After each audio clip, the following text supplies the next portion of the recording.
In this next video, we're going to be talking about related conditionals, and these would be like the brothers and sisters of conditional statements, and they are the inverse, the converse, and the contrapositive, and they closely follow the actual original conditional. So let's talk about the relationship between conditional statements, which we just covered, and inverse, converses, and contrapositives. The inverse first off, and let me remind you before we do inverse that the original conditional statement was P implies Q. Okay. The inverse is formed by negating the hypothesis and conclusion. The way that I remember this, the prefix in actually means not. And negation, how do we negate a statement? We not it.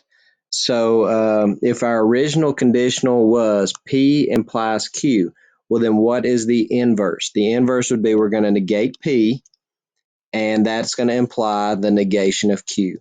So conditional is P implies Q. So the inverse is not P, would imply not Q. The converse, the converse is formed by switching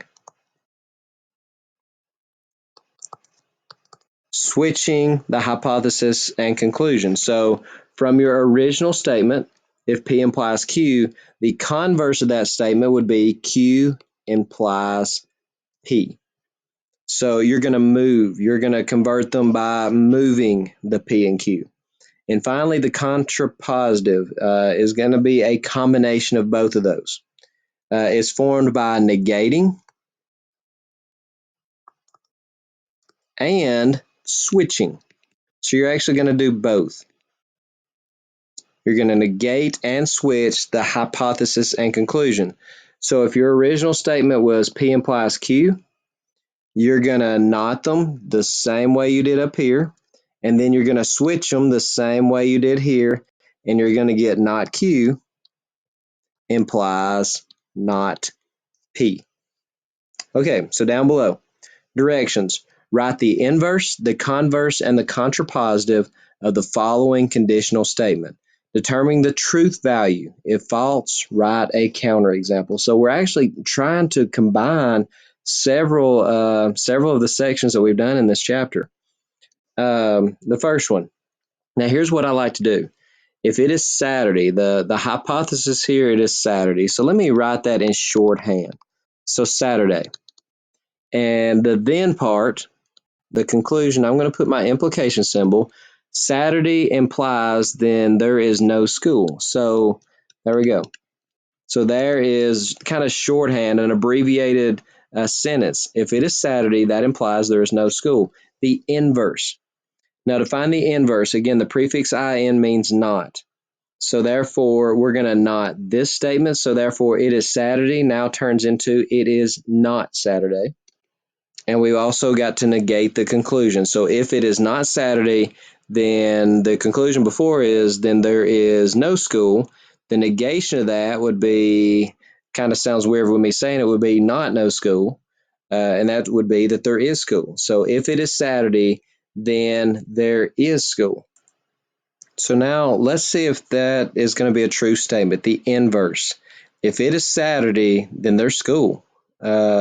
And we know that, if it is not Saturday, then there is school. And we know that that would be a false statement. And the reason that that's a false statement, well, what about Sunday? Sunday is not Saturday. And if it is not Saturday, well, it could be Sunday. There is school. No, there's not going to be school on Sunday. So now let's move on to the converse. Now to find the converse, we're going to take the if statement right here. We're going to take the then statement right here, and we're going to switch the two. So the switch of the two would be if, and the original one said if it is Saturday and there is no school. The flip would be if there is no school. Then, and you would put this one second, it is Saturday. And let's talk about the truth value of that. If there is no school, then obviously it is Saturday is what this is saying. And again, that would be a false statement. And what would be What would be the counterexample there? Why is that false? Well, the exact same reason. Again, what if it's Sunday? If there's no school, that doesn't mean that it's Saturday. It could, again, be possibly that it's Sunday. Okay, finally, the contrapositive. A couple of different ways you can do this, but we're going to flip. We're going to switch the if and then, and we're going to knot them both. Well, here, you knotted them both. Here, you switched them. So you could take your inverse where you knotted them and switch the inverse, or you could take the converse where you switched them and you could knot each of those. Regardless of how you do it, the contrapositive is going to be if there is school.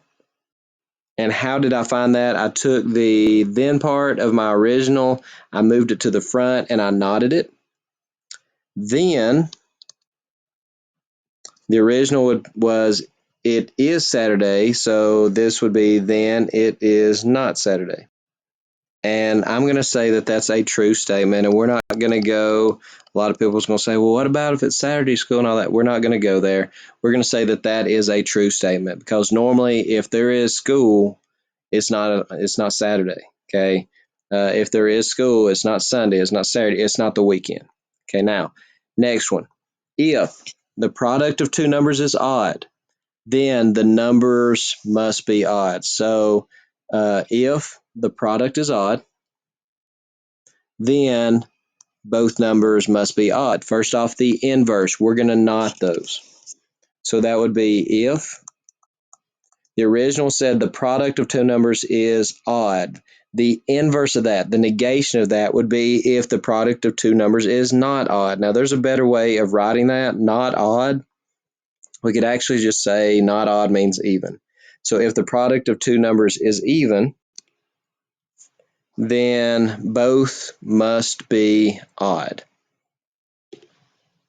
And the negation of that part would be then not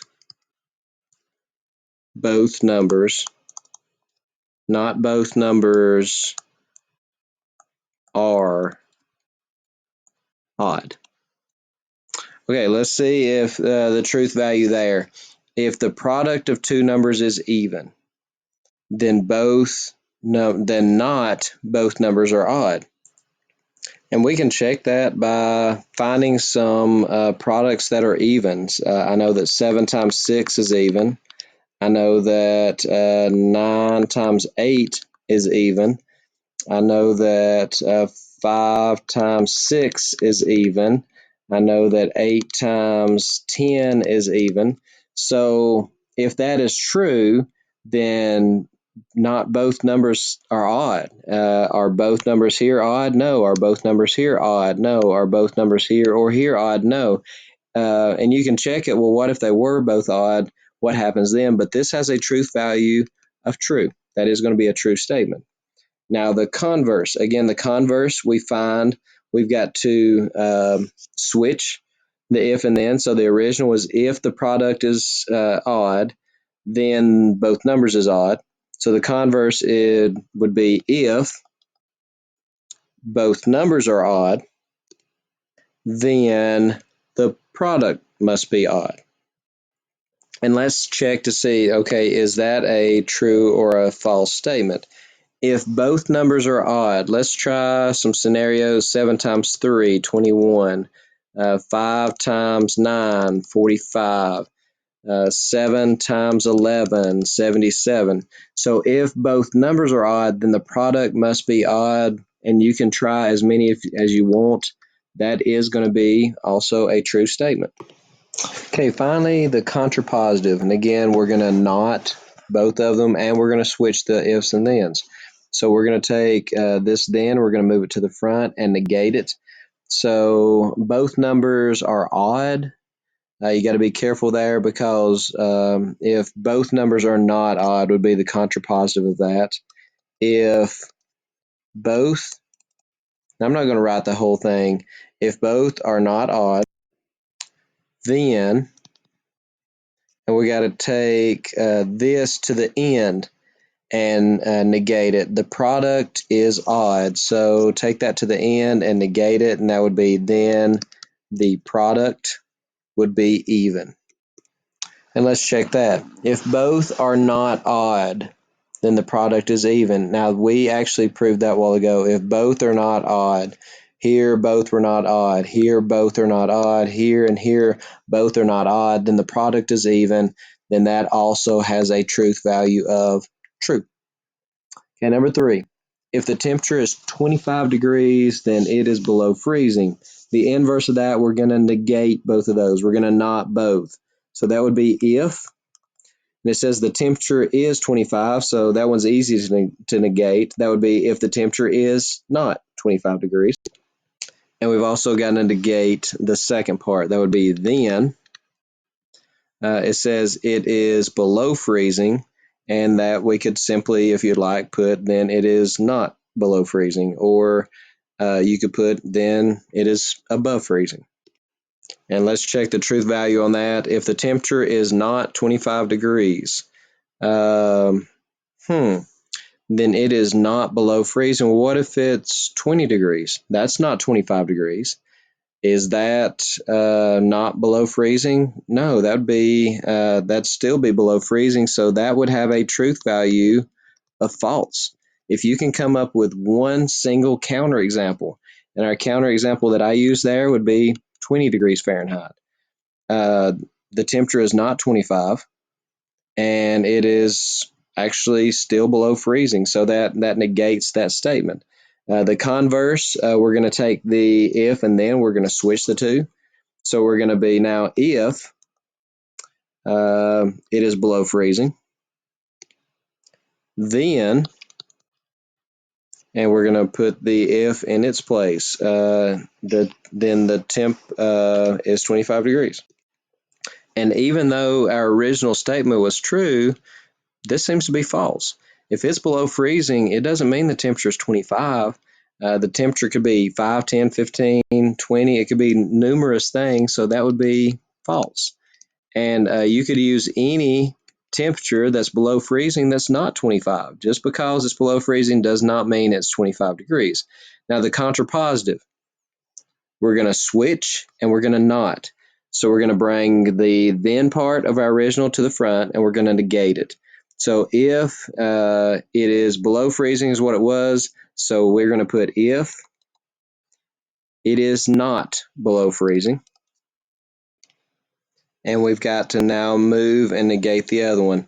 Then the temperature is not 25 degrees. So if it is not below freezing, then the temperature is not 25 degrees. And let's talk about that one. It is not below freezing. So that means that it's above freezing. So does that mean the temperature can't be 25 degrees? Yeah, it does. Because if it's above freezing, there's no way the temperature can be 25 degrees because that'd be below freezing. So that actually has a truth value of true. And that actually leads us to something that we're going to talk about a little later. I don't know if you noticed it, but the original statements were always true in every one of these. And even though the inverses and the converses were sometimes false, sometimes they might be true.